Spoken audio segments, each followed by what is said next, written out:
Yan guys, magandang araw. Mayroon po tayong panibagong project today. Yan.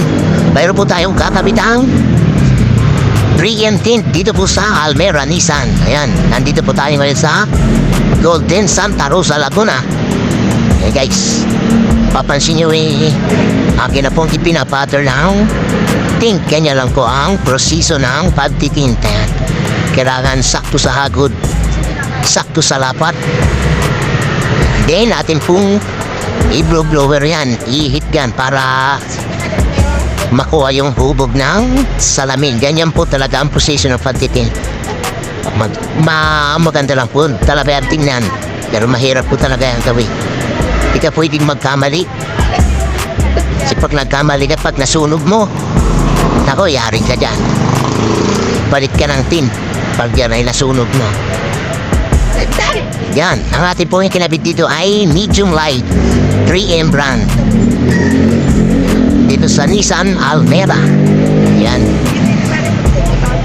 sa mga gusto pong mag-upgrade ng kanilang mga tint, PM lang po. Sa mga gusto magpakabit, yan, natin na pong lilinisin ng maigi ang kanyang salamin para walang alikabok o dumi, para sure ball ang ating pagtitin.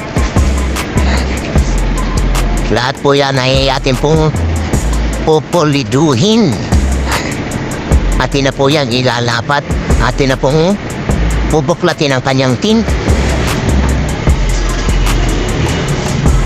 And shoutout nga pala sa ating tropa ay Boss Aldrin Baidal. Thank you very much sa pag-abil.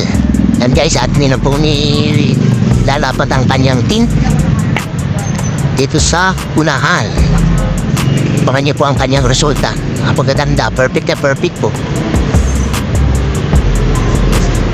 Sa heat rejection, maganda po siya kasi branded po, 3M tint siya.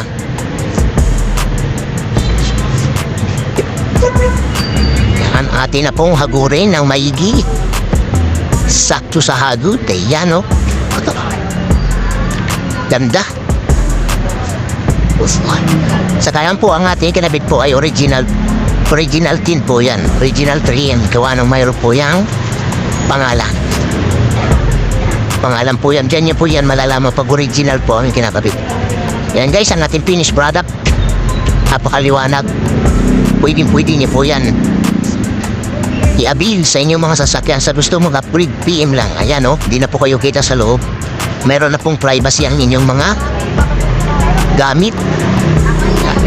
Napakaganda. Ayan guys, thank you very much. Sana sa susunod po natin mga project, pa-subscribe naman ang ating channel. Bye-bye. Thank you very much.